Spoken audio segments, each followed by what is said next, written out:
ముందుగా వేదిక టీవీ ప్రేక్షకులకు స్వాగతం. వేదిక టీవీ చేపడుతున్న సర్వే ఏదైతే ఉందో ఇది కేవలం ప్రజల అభిప్రాయాలు మాత్రమే. వేదిక టీవీ అభిప్రాయం కాదు. నిజాన్ని నిర్భయంగా ప్రజలతో మాట్లాడి చర్చించడానికి వేదిక టీవీ ఎల్లప్పుడూ కృషి చేస్తుంది. ఇందులో భాగంగా ఈరోజు నల్గొండ జిల్లాకు రావడం జరిగింది.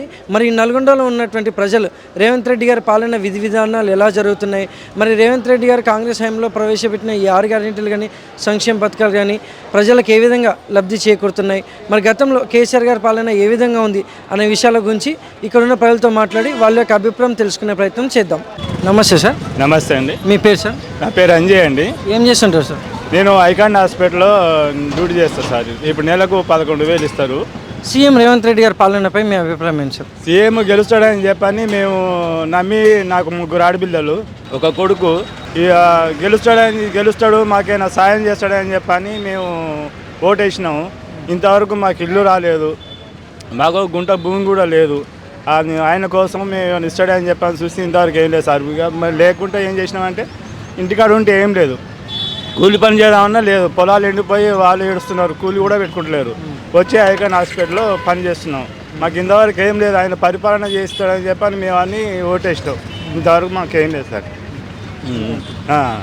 ఏదన్నా ఆయన ఏదైనా చేస్తాడని చెప్పి అనుకుని ఇంతవరకు ఏం చేయలేదు. కేసీఆర్ ఉన్నప్పుడు మాకు అన్ని విధాలుగా నడిపించిండు. ఇప్పుడు ఏం లేదు మాకు. మరి గతంలో కేసీఆర్ గారి పాలనపై మీ అభిప్రాయం ఏంటి సార్? కేసీఆర్ మంచిగా చేసిండు సార్.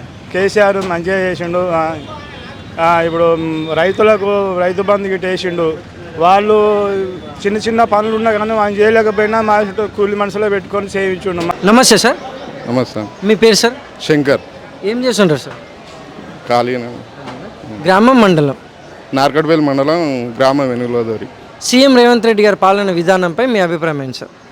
సీఎం పాలనపై చాలా బాగుంది. నిరుద్యోగులకు జాబులు, ఇప్పుడు మహిళలకు ఫ్రీ బస్సులు, ఇప్పుడు నిరుద్యోగులకు క్యాష్ అని ఆదుకోవడం. కానీ కేసీఆర్ కన్నా రేవంత్ రెడ్డి పాలనే బాగుంది. 6 గ్యారెంటీలు, రాజీవ్ వికాస్ అని, ఇది ఫ్రీ బస్సు, ఇందిరమ్మ ఇల్లు, ఫ్రీ గ్యాసు, ఫ్రీ కరెంటు అన్నీ బాగుంది. రేవంత్ రెడ్డి పరిపాలన బాగుంది. కేసీఆర్ కన్నా రేవంత్ రెడ్డి పరిపాలన బాగుంది. మరి గతంలో కేసీఆర్ గారి పాలనపై మీ అభిప్రాయం ఏంటి సార్? కేసీఆర్ బాగా అందరిని దళితులను చాలా మోసం చేసిండు. అది డబుల్ బెడ్రూమ్ ఇల్లు అన్నాడు, డబుల్ బెడ్రూమ్ ఇల్లు ఇవ్వలేదు. దళితులకు 3 ఎకరాలు అన్నాడు, 3 ఎకరాలు ఇవ్వలేదు. దళిత బంధు అన్నాడు, దళిత బంధు లేదు, ఏది లేదు. వాళ్ళ పొట్టగోలు వాళ్ళే చేసుకోరు. కానీ ప్రజలకైతే ఏం చేయలేదు. నమస్తే సార్. నమస్తే అండి. మీ పేరు సార్? భాస్కర్ అండి. ఏం చేస్తుంటారు సార్? నేను డ్రైవింగ్ చేస్తాను అండి, కార్ డ్రైవింగ్. గ్రామం మండలం? మాది అడుగుదలపల్లి అండి, మలక్షర్ల. సీఎం రేవంత్ రెడ్డి గారి పాలనపై మీ అభిప్రాయం ఏంటి సార్? ఇప్పుడు సీఎం రేవంత్ రెడ్డి మీద అంటే ఇప్పుడు అందరికీ ఫ్రీ బస్సులు పెట్టిండు. లేడీస్కి బాగానే ఉంది.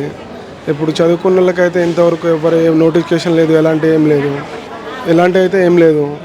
ఇప్పటికైతే ఇంకా ఏం అర్థం కావట్లేదు సార్. ఇప్పుడు 6 గ్యారెంటీలు కానీ సంక్షేమ పథకాలు కానీ ఎలా ఉన్నాయంటారు? 6 గ్యారెంటీలు అంటే ఏం ఆయన చేసిన దాంట్లో ఒక 3 or 2 బాగుంది. మిగతాది ఏం అమలు కావట్లేదు. ప్రస్తుతానికి ఉన్నది ఏదో చెప్పిండు, హామీలు ఇచ్చిండు. కరెంట్ అయితే అది కరెంట్ ఒకటి, బస్ ఒకటి, ఈ 2 జరిగినాయి. గ్యాస్లు అనేది ఇంకా వచ్చేటోళ్ళకి వస్తుంది, ఎవరికి అందరికీ అంటే కన్ఫర్మ్ లేదు. అవన్నీ కూడా చేయాలని చెప్పేసి మేము డిమాండ్ చేస్తున్నాం. ఇంకా టైం ఉంది కదా, చేయాలని చెప్పేసి రేవంత్ రెడ్డి గారికి డిమాండ్ చేస్తున్నాం. మరి గతంలో కేసీఆర్ గారి పాలనపై మీ అభిప్రాయం ఏంటి సార్? కేసీఆర్ అంటే అది కూడా 10 సంవత్సరాలు పాలించిండు, 2 సార్లు పరిపాలించిండు. కేసీఆర్ అంటే ఇప్పుడు కేసీఆర్ చేసిండు, కొన్ని చేసిండు. ఆయన కొన్ని చేయలే కాబట్టి కేసీఆర్ని పక్కన పెట్టే రేవంత్ రెడ్డిని తీసుకొచ్చినాం. ఇవి కూడా చేస్తాడేమో చూడాలి, టైం ఉంది కదా. చూసిన తర్వాత దాని తర్వాత మనకు ఏదనేది క్లారిటీ ఒకటి మనకు అర్థమవుతుంది. Thank you sir. Okay, thank you.